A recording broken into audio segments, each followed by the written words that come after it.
but as promised, if you prefer itch.io and wants to play TW there, you can do so now. The link is in the description. Cherry on the cake, me and Dave Allen get 100% of the revenue on itch.io.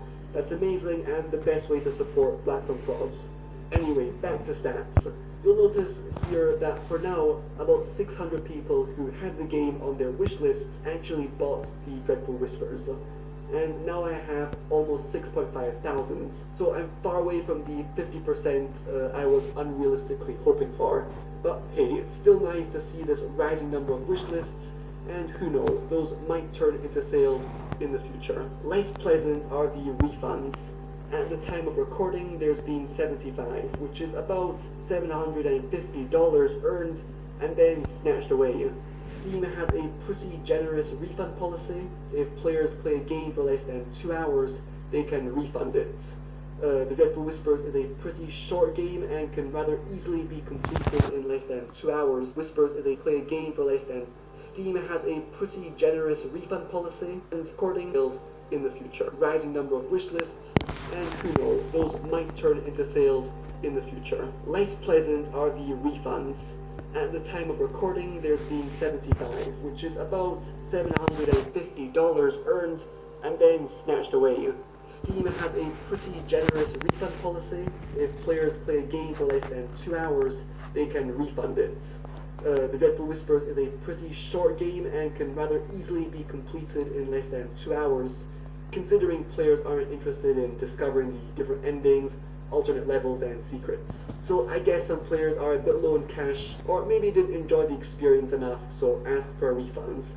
A bit frustrating of course, but it can't be helped. Well, it could be. I could make a longer, more challenging game, or one with a lot more replayability and randomness to lower this refund rate. So what did I learn? Well, first of all, that making money selling games is entirely possible, fun, and super exciting. But secondly, becoming a millionaire or earning even 100,000 is very challenging. Let's face it, for now the Dreadful Whispers hasn't earned me that much. Not enough anyway to justify the amount of work I put in. But hey, let's not talk too fast. It's only been 2 weeks after all. I'm just one guy, no family to look after, and I'm earning money with YouTube ads, Patreon, and the Udemy courses I made with my brother. So there was absolutely no pressure for me to make any large sum of money with the Dreadful Whispers. Though it's nice to fantasize about becoming rich with a first game, it's not likely to happen. I have learned a lot, and the Dreadful Whispers is a good game. It's unique and interesting, and I'm proud of it, but of course I can improve so much more.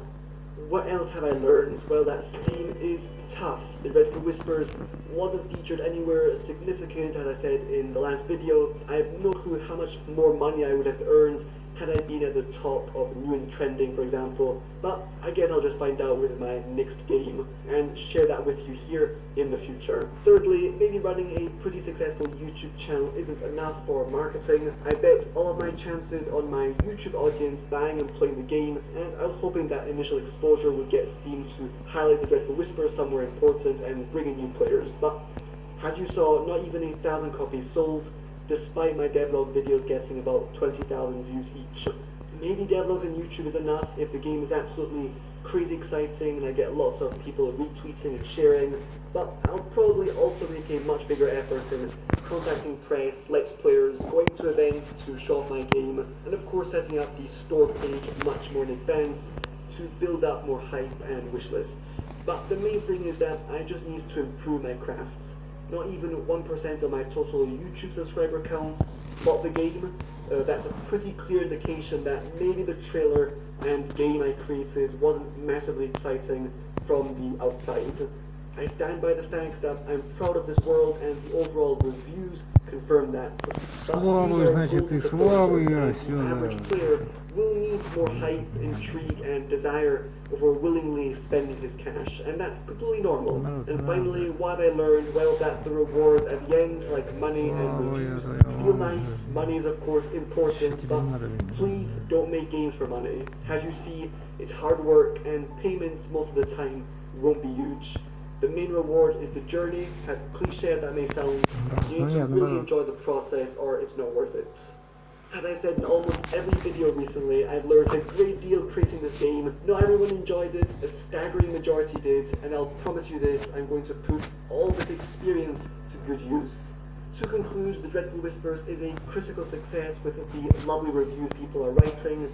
It's a massive success in terms of what I learned by creating it, and yeah, for now it's a modest financial success. Still pretty far away from my initial objective, but that's fine. With that said, thanks so much for watching. If you're curious to see what I'll do next, please subscribe. Remember, The Dreadful Whispers has just launched on itch.io for Windows. Consider being one of the first to explore my world on that platform. Alright, big thank you to my...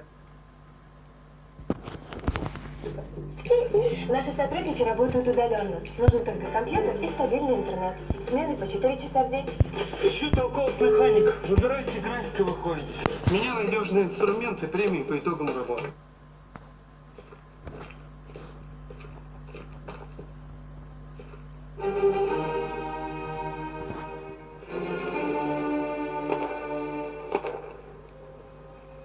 Lately I've been spending a lot of time playing a game called Minecraft. You might have heard of it. You know, the one with the blocks, and the blocks. And after spending countless hours building questionable structures and committing virtual war crimes, I've made the realization that Minecraft may in fact be one of the greatest games of our time. It's a game of infinite possibilities, recreations are limited only by your imagination, and the capabilities of your computer. Sure, it may not have the best graphics or the most realistic physics, but I think that that's actually what makes Minecraft so special. The simple graphics, combined with the slightly inaccurate physics, removes players from the restrictions of the material world, allowing them to create pretty much whatever they want. And I won't be having any of that. You see, when I make a game, I don't want the players to be creative or have fun. No, I want a game that makes people suffer and feel pain. Which is why today I'm going to be ruining countless childhoods by completely and utterly destroying everything that makes Minecraft good and adding realistic physics to Minecraft. We've got realistic falling blocks, next generation ragdoll technology, and the wobbliest, most nauseating gameplay the world has ever seen.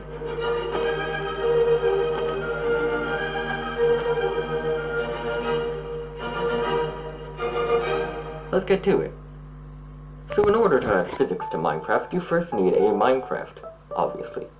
Now I could have tried to make a Minecraft mod or something that adds physics to the actual game, but writing an entire physics engine sounds like a lot of effort and math, and I'm not a huge fan of either of those, so I opted for the next best thing. Instead of adding physics to Minecraft, I'm actually going to add Minecraft to physics by recreating the entire game using the Unity game engine, which has a very nice built-in physics engine. That seems logical, right? Let's get started.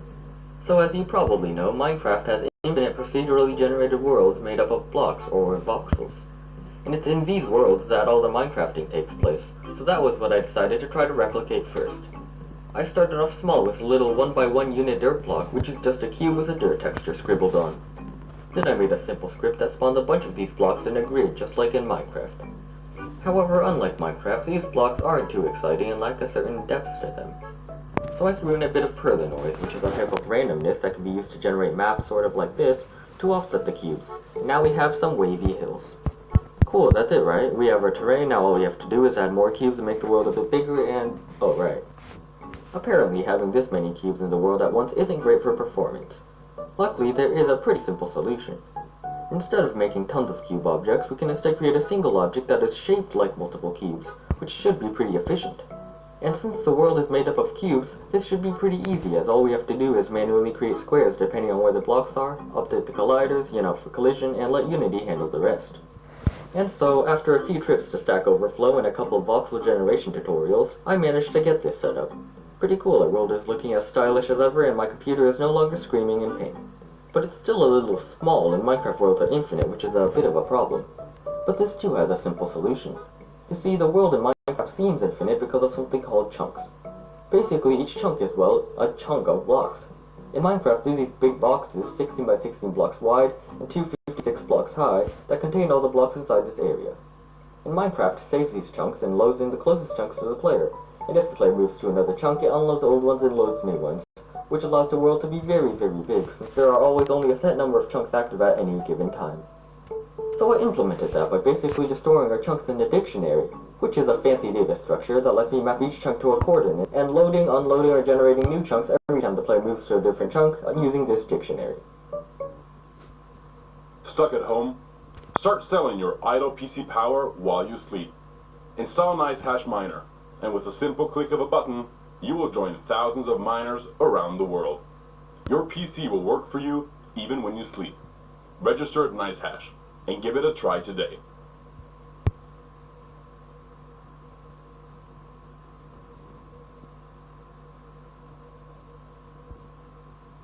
У меня было ощущение, что это какая-то декорация специально построена для вот этого вот мероприятия. 90-е останутся культовым черно-белым фильмом, однажды показавшим советскому человеку, что ночь нужна.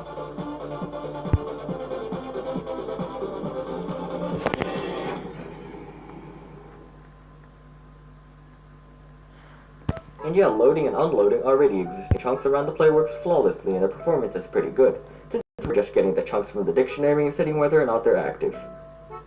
However, generating these chunks for the first time can be pretty slow, since the game has to do quite a bit of processing to generate the terrain and meshes and stuff. And due to how Unity scripts all run on the same thread, which basically means that they run in all of the other code has to wait for the chunks to be generated before they can be run. In other words, the chunk generation lags. So I decided to make the terrain generation multi-threaded, which allows multiple bits of code to run at once. And so, after many hours of frustration and a couple more trips to Stack Overflow, I managed to get it. Now, the terrain generates in the background separate. The game doesn't lag anymore, which is pretty cool. I then threw in a very basic player controller to move around in the game, and we now have a functioning Minecraft world.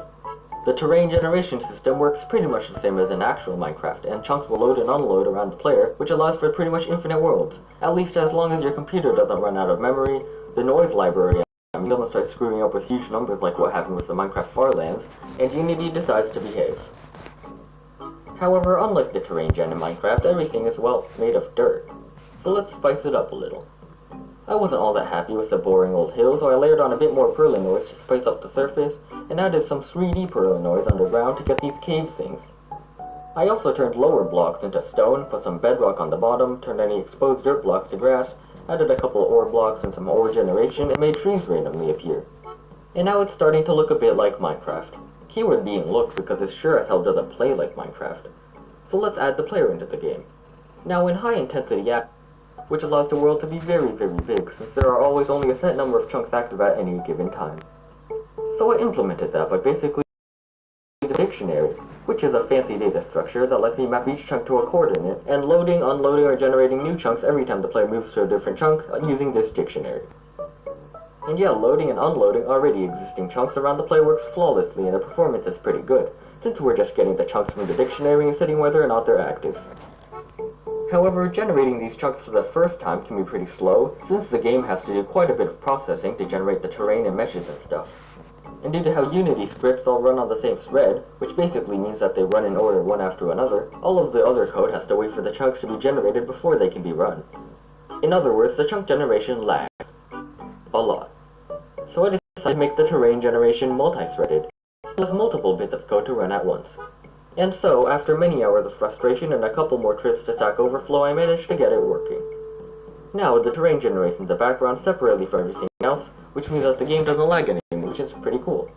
I then threw in a very basic player controller to move around in the game, and we now have a functioning Minecraft world. The terrain generation system works pretty much the same as in actual Minecraft, and chunks will load and unload around the player, which allows for pretty much infinite worlds, at least as long as your computer doesn't run out of memory.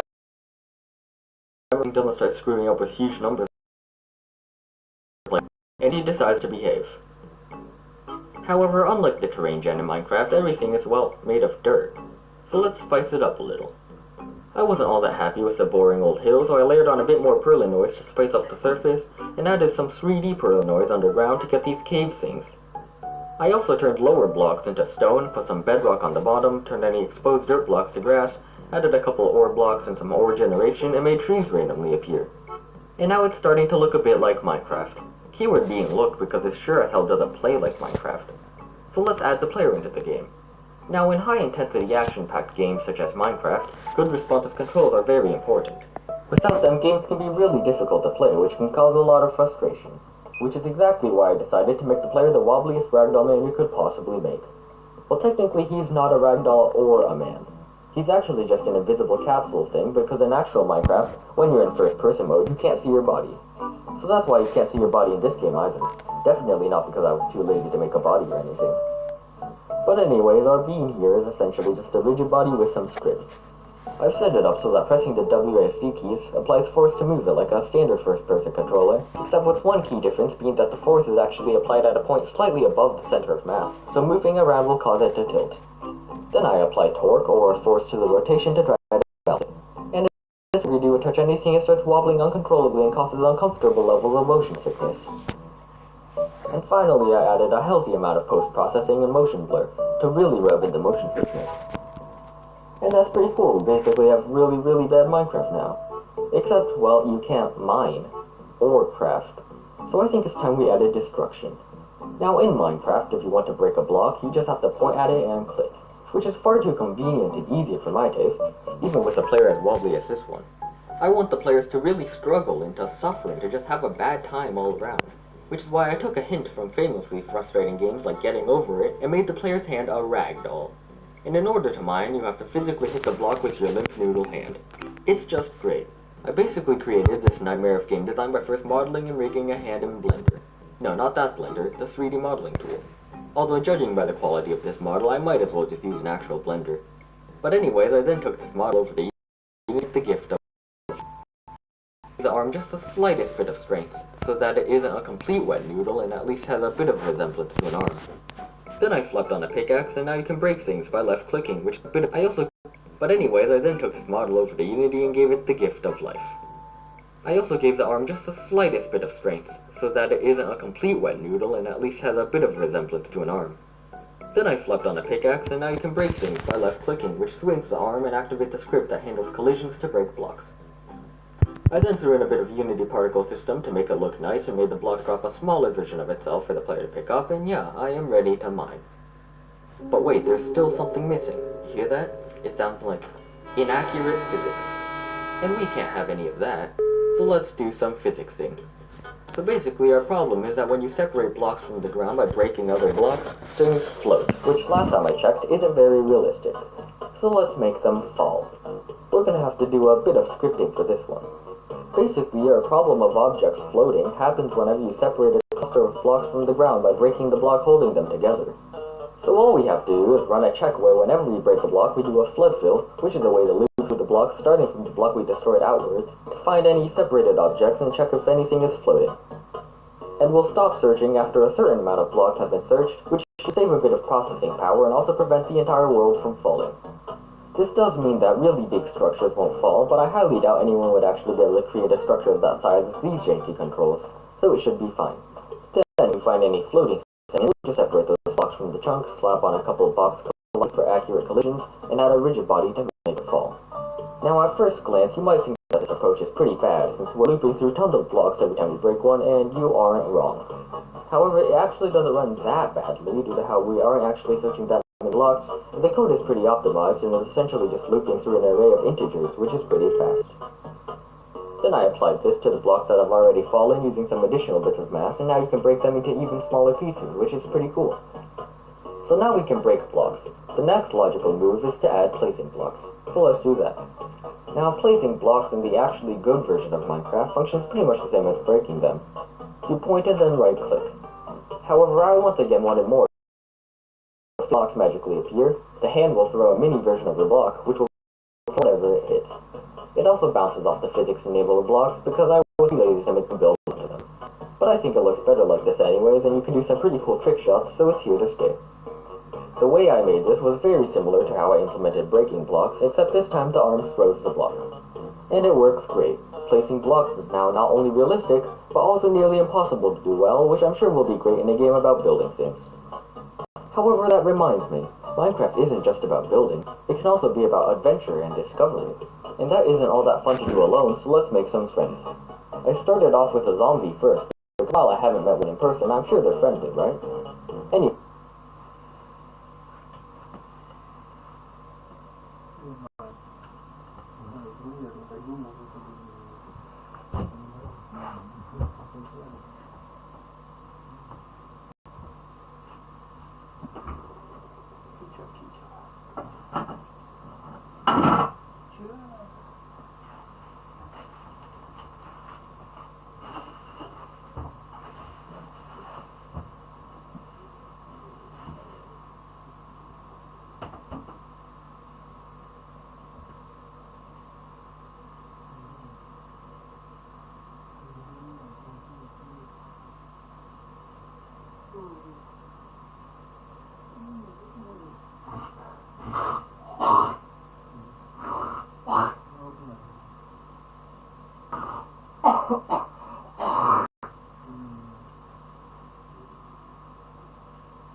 Вот это единственное самое, да. Ну кто звезда вообще, звезда у меня, да. Да.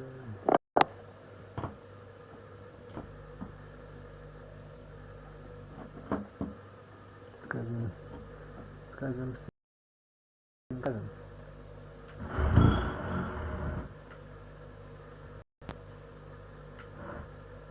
Anyway, they modeled and rigged it in Blender, slapped on some textures I downloaded off the Minecraft Scheme website, and then stuffed it into the Unity ragdoll generator, and now he's fluffy.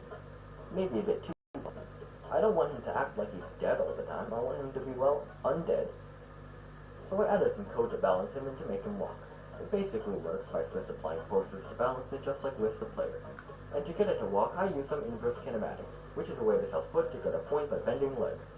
Basically, it keeps the foot firmly planted on the ground. Then if the foot gets too far from the body, it just steps towards the body where it sticks to the ground again. And yeah, he's alive. That's just great. But now it's time for the next step, teaching him to feel pain. So I made a sword in Blender, reused the code for breaking blocks, and now I can do very bad things. I then added copious amounts of blood and made the zombie completely ragdoll and death, and yeah, pain and suffering. But now that our zombie guy can feel pain, I think it's only fair if the player can too. So I made its arms at the player and added a health bar and death. That's just great, really good stuff. However, while the player is now able to feel a pretty good amount of pain, I still felt that it wasn't enough. And that's because while zombies do quite a bit of damage, they don't naturally spawn in the world yet, and I've just been manually placing them in, so there are no zombies to actually do damage in the actual game. So I made a spawning system and began learning about shaders so I could throw together a little day-night cycle, since zombies only spawn at night. But this ended up being kind of useless today also, because I wanted more pain. But hey, we have pretty sunsets now, and things are looking pretty good. We have what is basically a fully functional game. But I still felt that there was something missing. I mean, we have a sword and a pickaxe and some blocks, but that's pretty much it. So I added a gun. Yep, gun. In Minecraft. Why? No idea. Basically, how it works is that it's a gun. You can shoot things, it breaks blocks, it breaks enemies, it's a jack of all trades. Well, it's really more of a master of all trades because it's very overpowered. So to balance this out, I decided to set up an inventory and a crafting system. Well, sort of. The inventory is really just a counter for the 7 items in the game that you can actually obtain, and crafting is just a menu with a button because I am lazy. Also, there's only one recipe gun, because I actually decided to make the player start off with the diamond axe sword, because the pickaxe is the only besides the gun that can actually break blocks, so you kind of need it, and the sword matches the pickaxe, so yeah. And finally I went and added a main menu where you can change all sorts of settings, and added some sound effects. And now it's really starting to look like Minecraft. You can mine for ore, craft things, build things, explore, commit war crimes. In fact, this game has almost everything, save for a few minor things like a few blocks, a couple mobs, and water. But I'm sure no one will notice. And yeah, this was making Minecraft but with physics or something. I'm not really sure, I just made this video because I wanted to mess around with myself. The result turned out pretty good, so if you want to torture yourself, you can try playing it through the link for the download below. It's completely free and it's pretty cool. But yeah, that's all. If you want to see more dumb videos like this, and there will be many more very dumb videos, then consider leaving a like and subscribing and turning on notifications and all that good stuff. Okay, that's enough begging for now, I'm gonna go. Наши сотрудники работают удаленно. Нужен только компьютер и стабильный интернет. Смены по 4 часа в день. Собирайте графика выходите. С меня надежные инструменты, премии по итогам работы. Расширяем производство.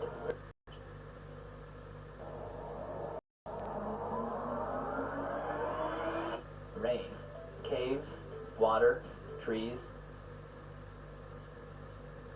Figure out how these games work and convert my Minecraft clone into something with much more realistic terrain. It should be procedurally generated, infinite, and fully destructible.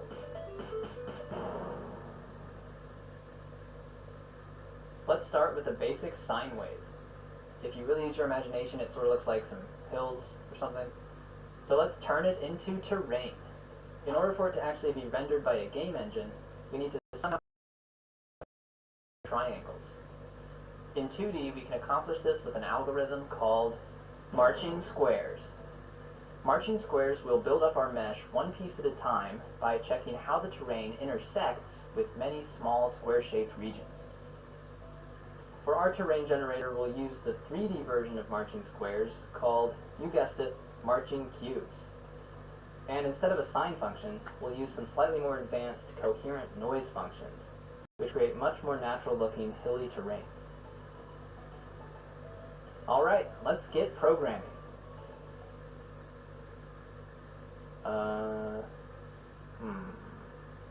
After reading through a bunch of articles and maybe stealing a little code, I was able to get started on my own implementation. And after a few hours of work, we've got a pink rectangle. Alright, there we go. Here is marching cubes generating a mesh from 3D simplex noise. Yeah, I don't even understand. Now let's add this to the existing Minecraft world. The terrain generator works by splitting the world up into smaller pieces called chunks, which can be loaded in and out as the player moves around.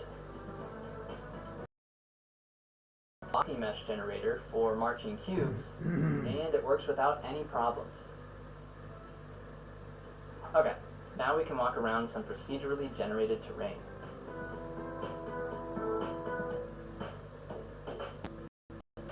So the blocks are definitely gone, but as you can tell, the terrain isn't really smooth. The solution to this is interpolation. Basically, we'll use some voxel data to estimate where the terrain is of each marching cube, which will give a better approximation of the surface.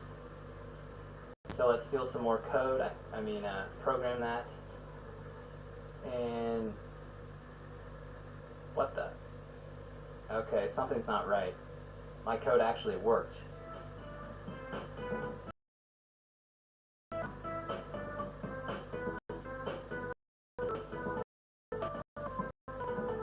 Now the terrain is nice and smooth, but it's suspiciously smooth, and still doesn't look like real terrain. The solution? Fractal noise.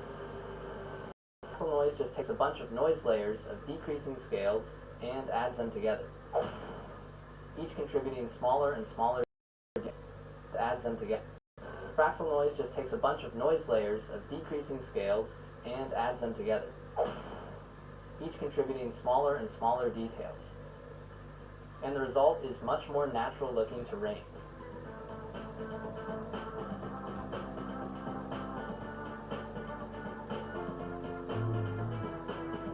Throw on a brand new grass texture, and yeah, that looks pretty bad.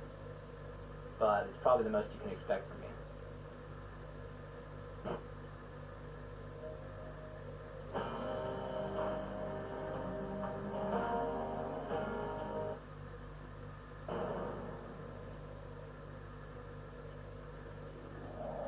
Now let's add in some caves.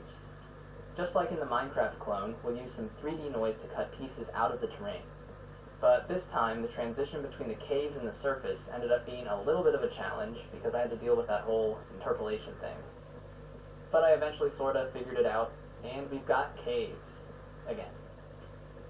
Next, I added water chunks back in, which worked perfectly with the new terrain system, and slapped on that amazing stone texture.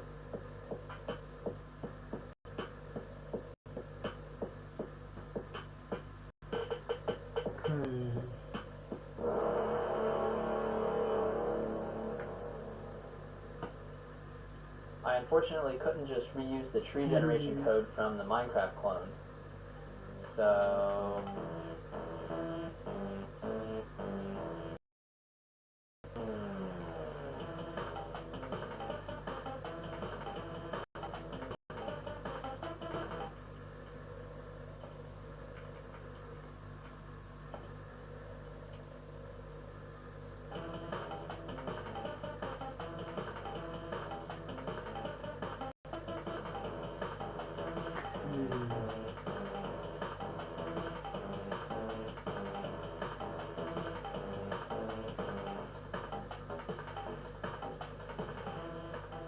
what I ended up doing was taking a sphere and a cone and sort of combining them together. And trees.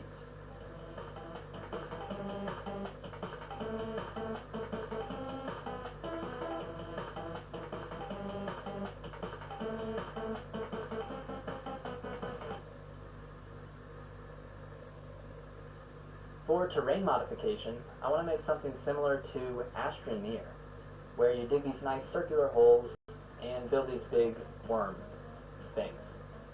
So what do we have to do? Just raycast and then increase or decrease the closest voxel values. Should be pretty easy, right? After a lot of tweaking, we've now got this cool little mining and building mechanic.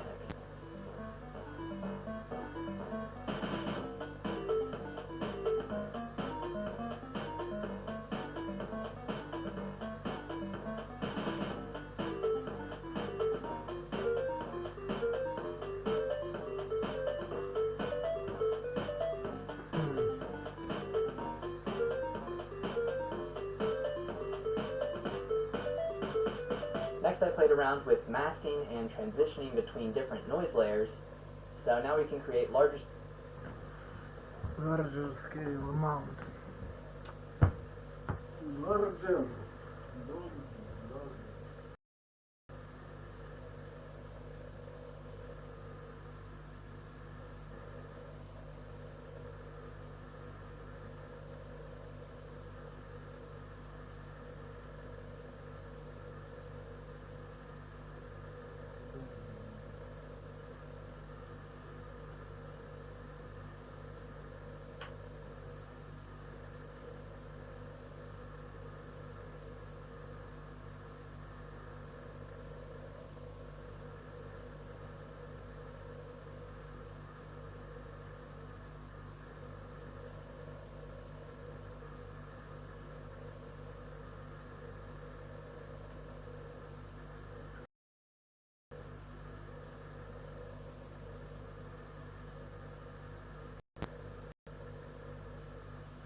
Hmm.